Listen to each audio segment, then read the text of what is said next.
समस्त सनातन धर्मावलंबियों के हृदय में निवास परमपिता परमेश्वर को मेरा बारंबार प्रणाम है। आज मैं खुद एक विवाद में उलझा हुआ था कि आखिर ये कुंभ पर्व जो है 144 वर्षों के बाद ही क्यों, और 144 वर्षों के बाद ऐसा क्या खास है, और ये लगभग जानना हमारे सभी सनातन धर्मावलंबियों को जरूरी भी है कि आखिर इस कुंभ में क्या ऐसा खास है जो 144 वर्षों के बाद लग रहा है, और फिर 144 वर्षों के बाद शायद हमारे ज़िंदगी में ऐसा शुभ अवसर ना मिले। तो सबसे पहले मैं बता दूं कि कुंभ कैसे लगता है। मेष राशि गते जीवे, मेष राशि गते जीवे मकरे चंद्रभास्करौ अमावस्या तदा योगः कुंभख्यस्तीर्थनायके। यानी मेष राशि गते जीवे, मेष राशि के जब बृहस्पति आते हैं और मकर राशि के चंद्रभास्करौ यानी चंद्रमा और सूर्य और अमावस्या का योग होता है, तो तीर्थराज तीर्थनायक के तीर्थनायक तीर्थराज कहा जाता है प्रयाग को, यानी प्रयाग में कुंभ लगता है। इसके बाद और भी ये कुंभ का प्रमाण है, एक जगह से नहीं है।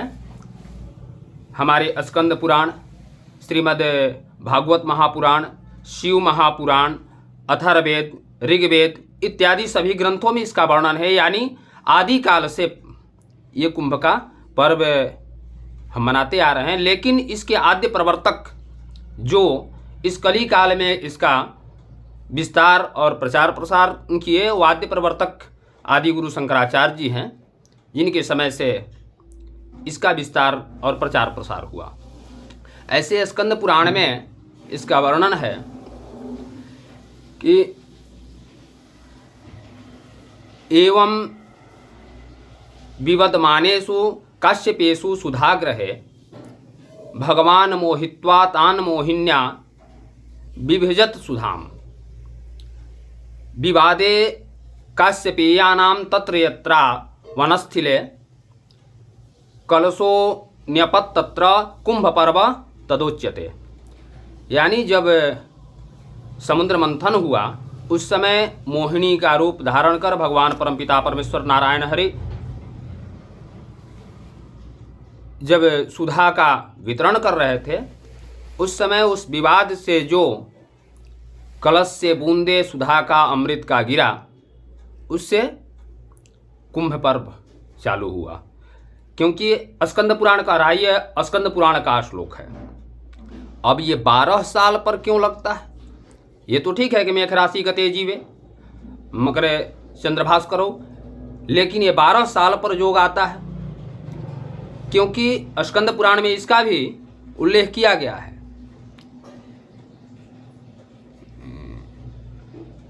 देव जयंते कुंभ पर्वाणि तथा द्वादश संख्या, कि देवताओं के यहाँ के 12 वर्ष के बराबर देवलोक का एक दिन रात होता है।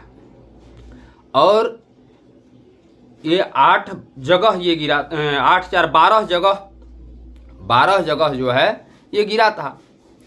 सुधा का बूंद जो है 12 जगह गिरा। तो अष्टौ लोकांतरे प्रोक्ता,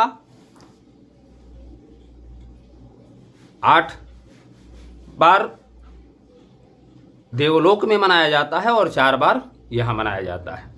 अष्टोलोकांतरे प्रोक्ता यानी 8 दिन वहाँ मनाया जाता है। यानी 12 वर्ष के बाद इस तरीक़ा से मैंने जब स्कंद पुराण का अध्ययन किया तो पूरी विस्तृत जानकारी, और शिव पुराण में भी इसकी जानकारी है, तो विस्तृत जानकारी इस तरह मिली।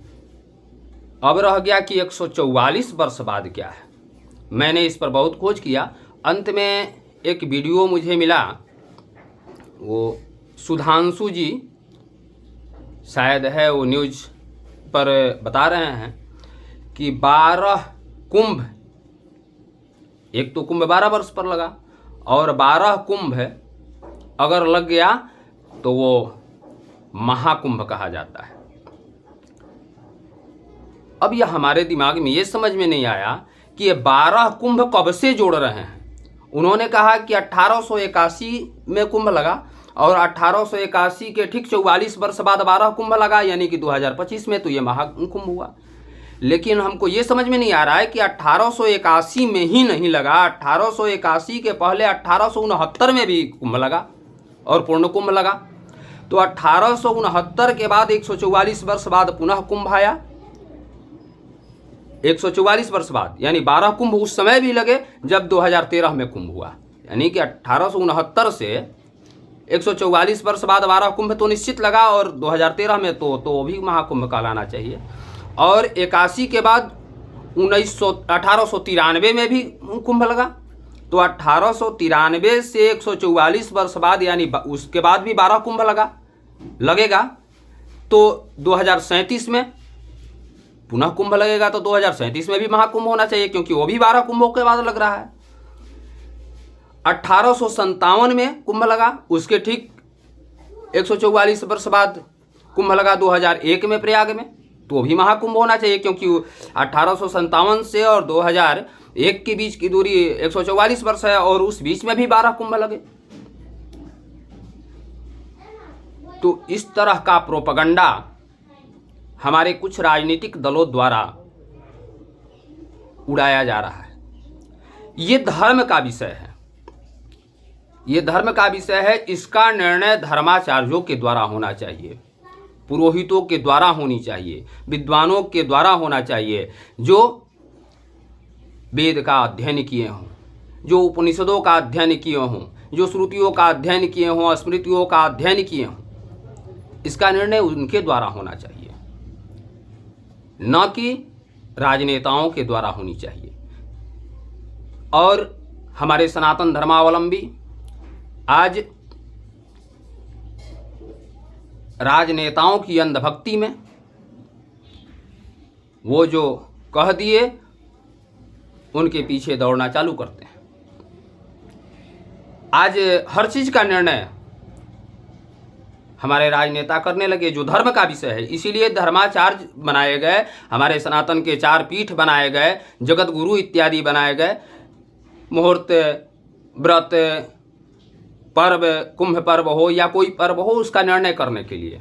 लेकिन आज हमारे राजनीतिक दलों के जो व्यक्ति हैं वो लोग इसका निर्णय कर रहे हैं कुंभ पर्व को, जबकि आप उनको हम श्लोक भी सुनाए कि इसमें स्कंद पुराण में भी कहीं कुंभ मेला का उल्लेख नहीं हुआ है, कुंभ पर्व का उल्लेख हुआ है, लेकिन पर्व नाम ही हटा दिया गया।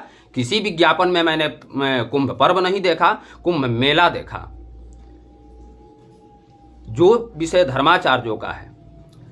और हम लोग सीधे उनके पीछे दौड़ते चले जा रहे हैं कि ये जो कह रहे हैं इससे नुकसान क्या है।